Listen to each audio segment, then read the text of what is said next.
नमस्कार दोस्तों, मैं अभिषेक पटेल आपका हार्दिक स्वागत करता हूं अपने यूट्यूब चैनल इजी फार्मेसी में। दोस्तों, हम लोग पढ़ने जा रहे हैं फार्माकोग्नोसी। फार्माकोग्नोसी में हम लोगों ने इंट्रोडक्शन पढ़ लिया है, स्कोप ऑफ फार्माकोग्नोसी पढ़ लिया है, फार्माकोग्नोसी की डेफिनेशन पढ़ ली है, फार्माकोग्नोसी का स्कोप पढ़ लिया है। आज हम लोग पढ़ने जा रहे हैं औषधियों की स्वदेशीय प्रणाली। औषधियों की स्वदेशीय प्रणाली, इंडिजीनियस सिस्टम ऑफ मेडिसिन। औषधियों की स्वदेशी प्रणाली। दुनिया के विभिन्न हिस्सों में कई सभ्यताओं का विकास हुआ और वे नष्ट हो गईं।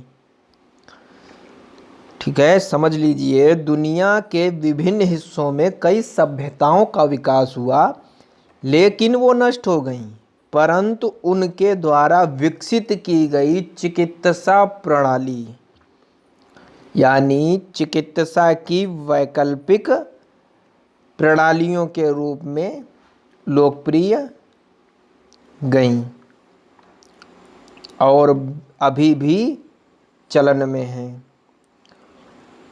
तो सिंपल सी भाषा में समझ लीजिए, दुनिया के विभिन्न हिस्सों में कई सभ्यताओं का विकास हुआ और वे नष्ट हो गईं, परंतु उनके द्वारा विकसित की गई चिकित्सा प्रणालियां चिकित्सा की वैकल्पिक प्रणालियों के रूप में लोकप्रिय हो गईं और अभी भी चल रही हैं।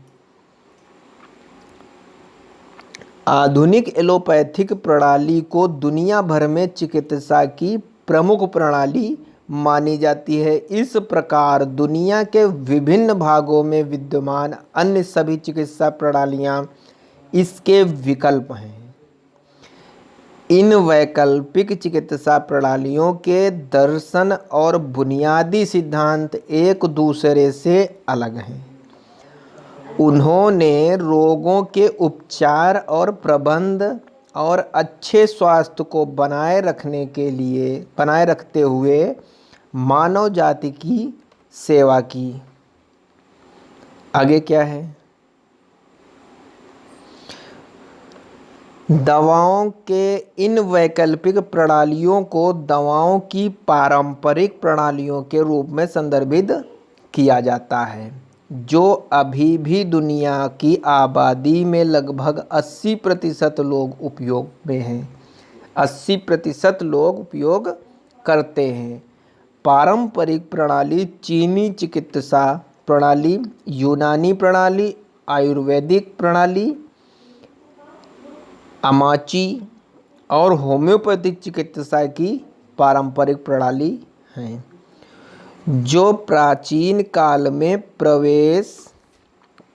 काल में क्रमशः चीन, ग्रीस, भारत, तिब्बत और जर्मनी में ही प्रचलित थीं, परंतु वर्तमान समय में दुनिया भर की जनसंख्या उन पर निर्भर है। किस पर निर्भर है?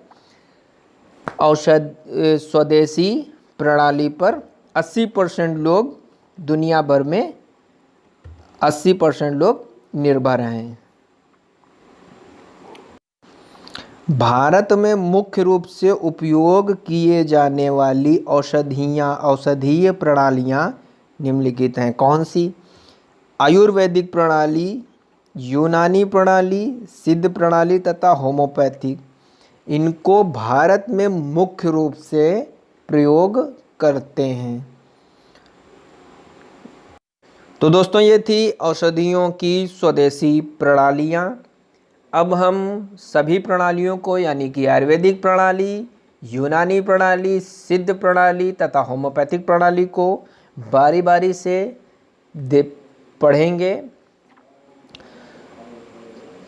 तो दोस्तों, मैं समझ सकता हूं कि आपको यह वीडियो बहुत ही अच्छी लगेगी, बहुत ही अच्छे से समझ में आ गया होगा क्या होता है स्वदेशी प्रणालियां, क्या होता है स्वदेशी प्रणाली। तो दोस्तों, धन्यवाद दोस्तों। हमारे चैनल को लाइक करें, शेयर करें, सब्सक्राइब करें दोस्तों।